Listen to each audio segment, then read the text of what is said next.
Yesus kawan yang sejati, tidak ada tandingan. Ia tahu kelemahanmu, naikkan doa padanya. Jika oleh pencobaan kacau jalan hidupmu, jangan kau berputus asa, berseru pada Tuhan.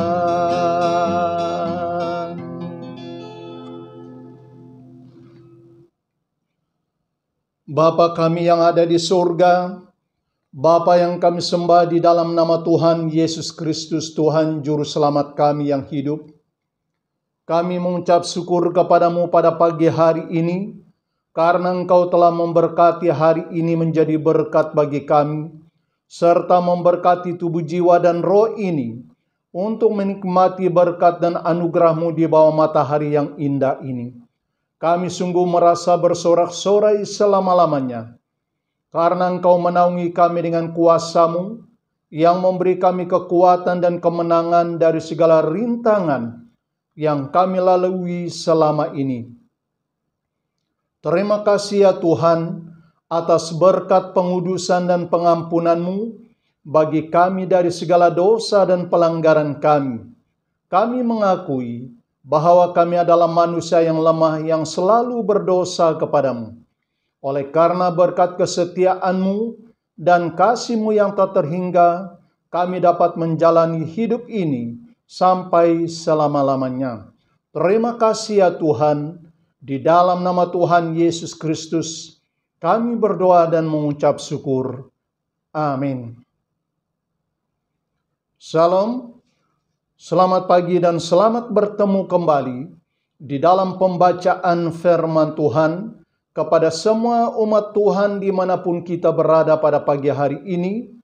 Doa kami kiranya berkat daripada Allah Bapa dan kasih yang sempurna di dalam Tuhan Yesus Kristus, serta berkat penyertaan dan pemagaran di dalam kuasa Roh Kudus menaungi kita semua.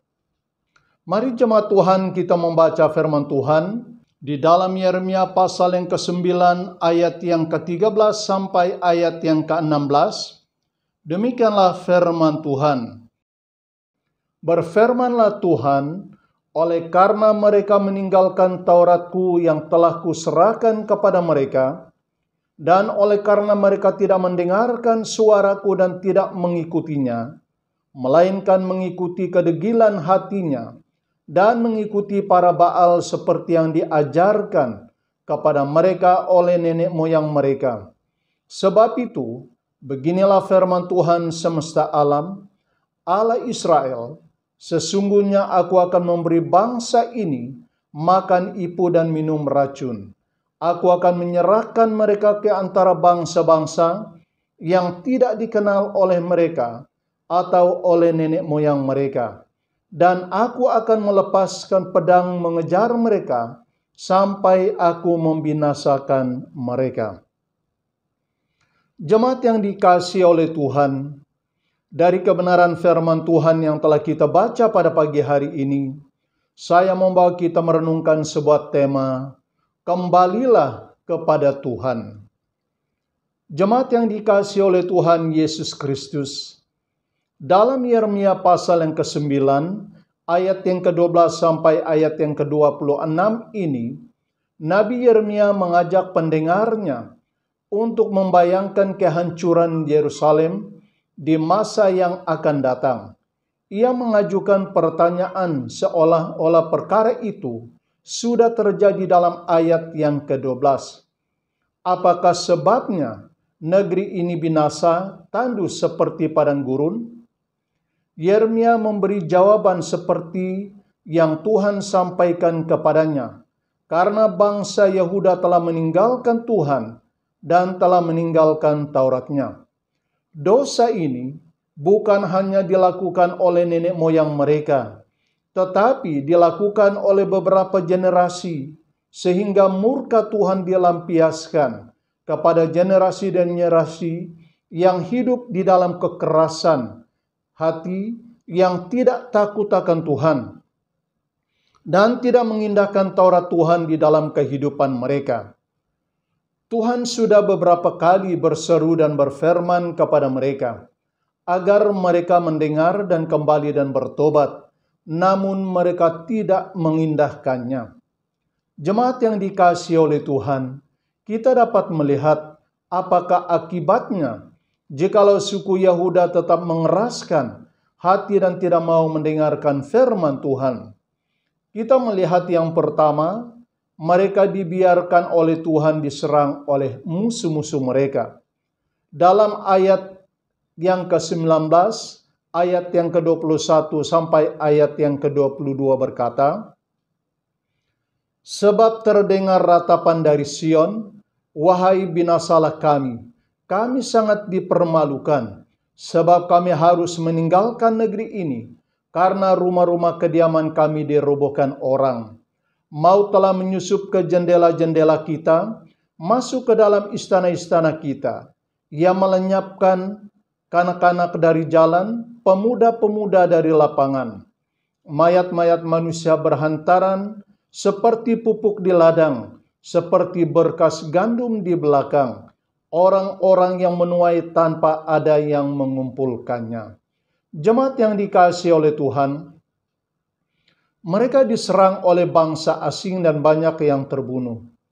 Sehingga peratap-peratap atau tukang yang menangisi bagi suku Yehuda tidak tahan lagi, karena begitu banyak orang yang sudah mati.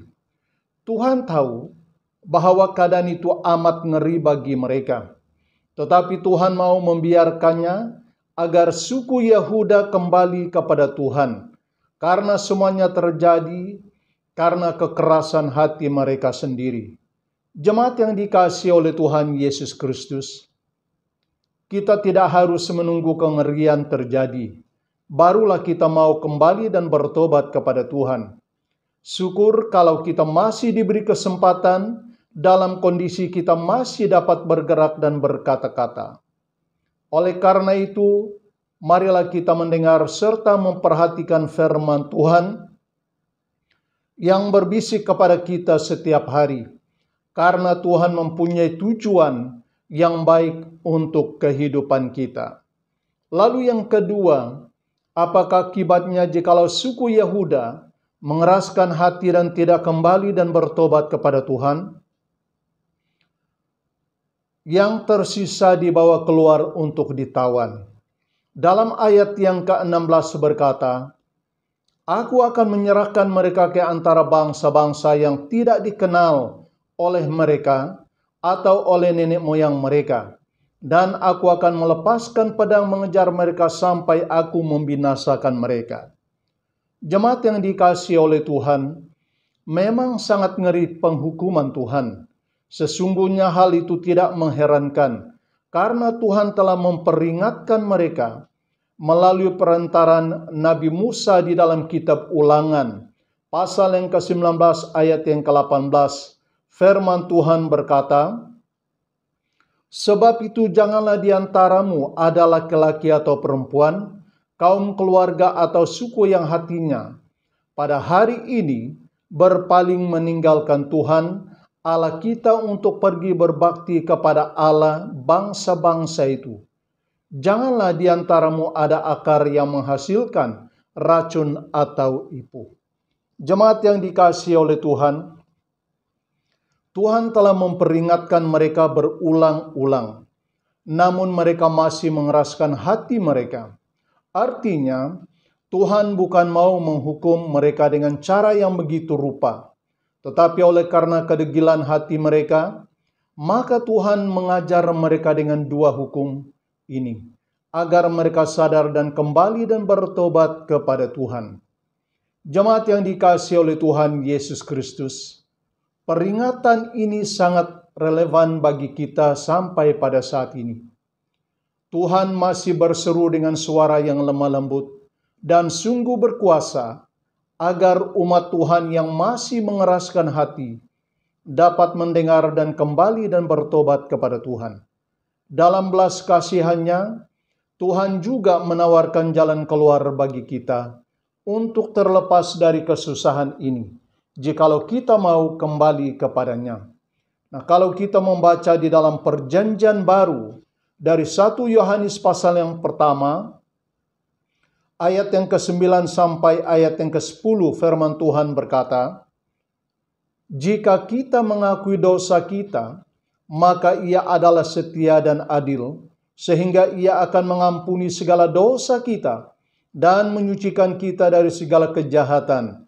Jika kita tidak berkata bahwa kita tidak ada berbuat dosa, maka kita membuat Dia menjadi pendusta dan firman-Nya tidak ada di dalam kita." Jemaat yang dikasihi oleh Tuhan, kita tidak mau menipu diri kita sendiri. Kita sayang kepada tubuh, jiwa, dan roh kita. Oleh karena itu, marilah kita merendahkan hati kita di hadapan Tuhan dengan mengakui segala dosa dan pelanggaran kita yang telah kita lakukan. Karena Dia adalah Tuhan yang setia dan adil, akan mengampuni dan menyucikan kita dari segala dosa dan kejahatan kita. Tuhan mempunyai hati yang mengasihi dan juga mempunyai kuasa yang mengampuni serta memberkati kita. Biarlah hidup ini adalah senantiasa di dalam perlindungan dan pemeliharaan Tuhan. Karena itu, apapun kelemahan dan kesilapan kita, pada saat kita kembali kepada Tuhan, pintu anugerah masih terbuka bagi kita pada saat ini. Puji Tuhan. Mari kita berdoa. Kami mengucap syukur atas berkat firman-Mu yang hidup dan berkuasa ini. Firman-Mu tetap berkuasa menuntun kami seperti pelita bagi kaki kami dan terang bagi perjalanan kami. Firman-Mu juga tidak kembali kepadamu ya Tuhan dengan sia-sia. Dia tetap melakukan apa yang telah difirmankan kepadanya. Terima kasih ya Tuhan. Kami juga berdoa untuk keperluan di dalam pelayanan, di dalam gereja-gereja Tuhan pada saat ini. Kiranya Tuhan curahkan berkat-Mu di atas umat-Mu dimanapun mereka berada, agar mereka senantiasa menjadi pancuran berkat di dalam keperluan, di dalam pelayanan-Mu pada saat ini ya Tuhan. Biarlah janji-Mu digenapi di dalam kehidupan umat-Mu yang begitu setia, memberkati di dalam keperluan pelayanan Tuhan, di dalam gereja-gereja Tuhan dimanapun berada. Terpujilah nama-Mu ya Bapa. Tuhan, selamatkan negara Malaysia yang kami diami pada saat ini dari segala malapetaka yang menimpanya, baik dari bencana alam, baik dari pergolakan politik, baik dari sakit penyakit, agar kami sebagai rakyat di dalam senantiasa hidup aman dan damai. Kami tetap berada di dalam keadaan yang selamat, melakukan segala aktiviti kami, baik secara rohani dan juga secara jasmani. Karena Engkau adalah Tuhan, kota benteng keselamatan bagi bangsa dan negara kami, terutama bagi kami sebagai rakyat di dalam negara ini. Tuhan, Engkaulah pengharapan kami untuk senantiasa melindungi dan menyertai kami. Terima kasih Bapa. Kami juga berdoa untuk pemulihan dan pembaharuan bagi anak-anak ketebusan-Mu, dimanapun mereka berada ya Tuhan, sedang berada di dalam lumpur dosa. Kami percaya dengan kuasa Roh Kudus berbisik di dalam hati serta melakukan pemulihan, kesadaran yang amat dalam dalam hati, supaya mereka bangkit dan kembali kepada Engkau, sebab Engkau adalah Tuhan yang memberi kelepasan serta pengampunan bagi mereka. Terima kasih ya Tuhan, kuatkanlah iman kami untuk melewati hari-hari kami sepanjang hari ini. Kami percaya Tuhan, Engkau mencurahkan berkat-Mu bagi kami apabila kami melewati pintu berkat yang Tuhan telah janji bagi kami. Terima kasih ya Tuhan.